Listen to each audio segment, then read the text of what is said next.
Hello friends and family, thank you for joining me. This is Family Time 80. We're looking at stress management.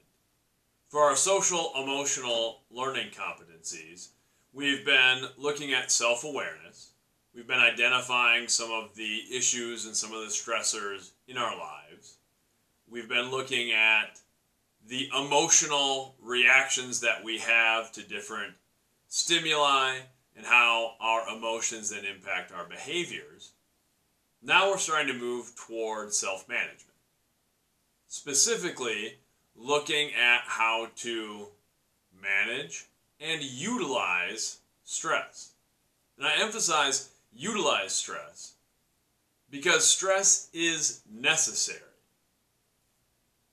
We often think of stress with a negative connotation. We think of it only in a negative light. But we need stress. Stress really is just the pressure, the tension. And that's how we learn and grow and adapt. By facing some pressure, by facing some adversity, by being challenged. When I'm thinking in terms of strength conditioning, there's an acronym called the SAID method, which is Specific Adaptation to Imposed Demand. Which means we're going to adapt based on what we're making our bodies do. So the imposed demands for, say, a cross-country runner might be different than an offensive lineman. Some of the things will overlap, some will be the same. But they're going to face some different stressors. And you will see the adaptations, the differences in the adaptations between maybe their body types or their ability to perform certain physical activities. But both are being put under stress. We all have different kinds of stress. We all face different pressures in our lives. And that's okay. One thing I sometimes struggle with when I'm doing all these social emotional learning activities with my students is I want them to be very open. I want them to be able to talk about the things that are challenging them, the things that are bothering them. But I don't want them to become complaining sessions, and I don't want it to sort of be a free pass to not do anything about the social emotional challenges in their lives. I don't want my students, I don't want my children to live lives that are free of stress. I don't want them to have too much, but I want them to face some stress and face some challenges and adversity because I want them to be strong enough to handle those things. And I want them to learn and grow. And I know they need some stress to do that. The key is finding the right amount of stress. It really exists on a bell curve, like many things in life. On the ends of the bell curve, you're going to have the outliers, sort of the extremes, where on the far left side would be the very low end where we're under no stress. That can be enjoyable to a point, but then we're not learning, we're not growing, we're not changing, and we're probably living an existence that isn't very fulfilling because we're sort of just languishing. We're going through with the inertia of life. On the other end, we have very high stress situations, traumatic situations, situations we're not really equipped to handle yet. That's not good either.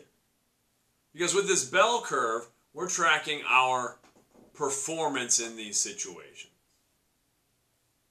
And if we're right in the middle, in that sweet spot, we're getting enough stress where we're maybe struggling, we are having to adapt, and we grow. And our performance is higher in those situations. If I'm likening it back to sports again, if an athlete is competing against another athlete, or a team is competing against another team, and the opponent is well outmatched physically, technically, tactically, then the team, the individual, isn't going to improve a lot. There's not enough stress to elicit that adaptation. On the flip side, if they're playing someone who has them outmatched in all of those areas, and this case would be like the high school team playing a college team, they're probably not going to get a lot out of that performance-wise either, because the competition is so much higher that the players, the athletes, aren't ready for that level of stress yet. What we want to do with all of these social emotional learning activities isn't to eliminate stress. It's to help all of us move our bell curves to the right a little bit. Give ourselves the experiences, the tools, so we can manage our stress and have high levels of performance in even greater levels of stress. As an athlete, we lift weights, we run, we do whatever the exercises are, we train the techniques of our specific sport, and then it gets a lot easier to deal with more and more stressful situations, to deal with higher and higher levels of competition. It's the same thing academically.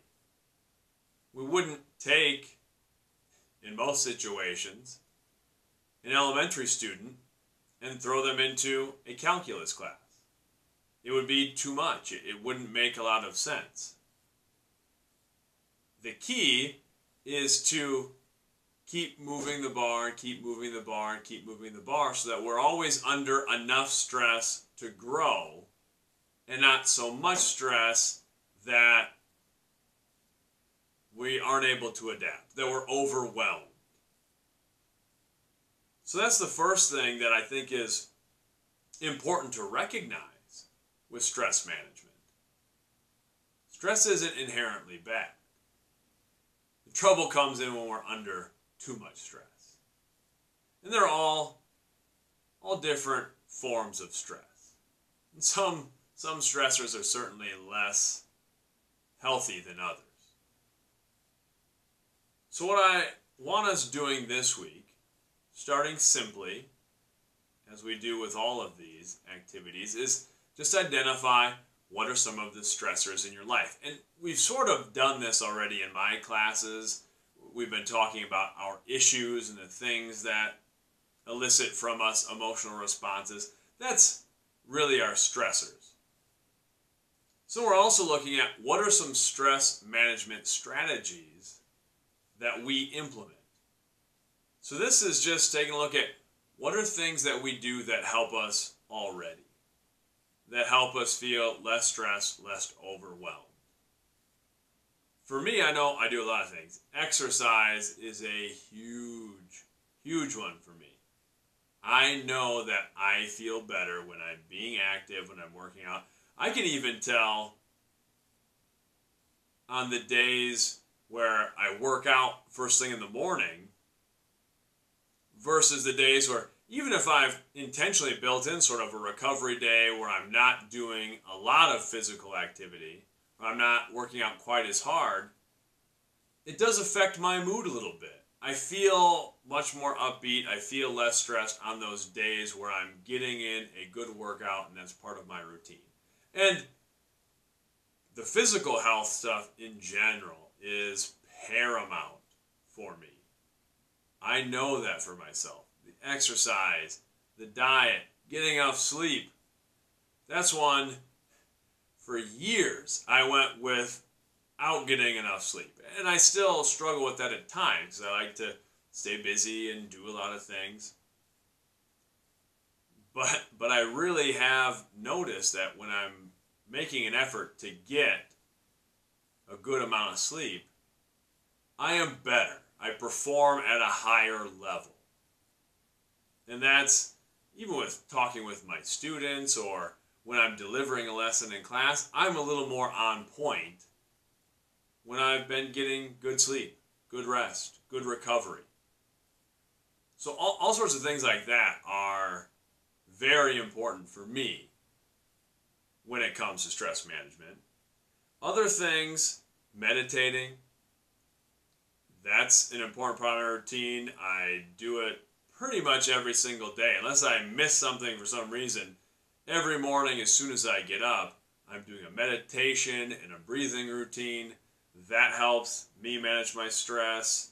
Doing art, being creative, writing, drawing, those help me manage stress. Specifically if I'm doing visual arts, that's something I can do a little, I wouldn't say passively, but I can just sit down and do that and kind of let time go by and fall into it, and I can put on music or even sometimes put on a show. And I'm not necessarily watching the show as I'm drawing, but I kind of have background noise. If I'm writing, I have to be a little more locked in. So visual arts for me is a big one. Playing my guitar, that's a way that I de-stress. I'll sometimes bring my guitar to class just when I feel like we've had a stressful week or people are a little worked up, and just kind of jam a little bit in class because I do feel like that is a bit of a de-stressor. Lets everybody relax. It helps me relax. So I want all of you to think about what are some things you already do that help you manage stress. And then for us to move forward, what are some areas in which you could use some help? Some help managing your stress. That's another important thing. It's okay to seek out assistance.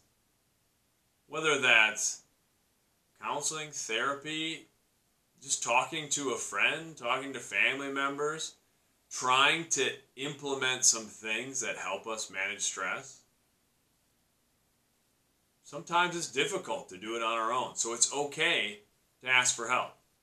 And that's what I want to know, is what are some areas in your life, what are some stressful situations where you could really use some assistance? Or where do you think maybe, by your own opinion, you're coming up a little short with your stress management strategies? I'm still working on a lot of things, and I always will be when it comes to managing stress. For me, my biggest things, I think, are load management. I'm usually pretty good at working at stuff for a long time, digging myself into activities, but sometimes I get a little too much going, and I do feel a little overwhelmed. I've got to cross all these things off my list, and I put maybe too many things on my plate. So load management has been a big thing for me. I've implemented a lot of strategies to help me with that. But that's something I'm always focusing on. The other, I would say, is just remembering to have some fun. I enjoy myself. I love my job. I love the activities that I do, this sort of stuff. I love the time I spend with my kids. I really enjoy myself.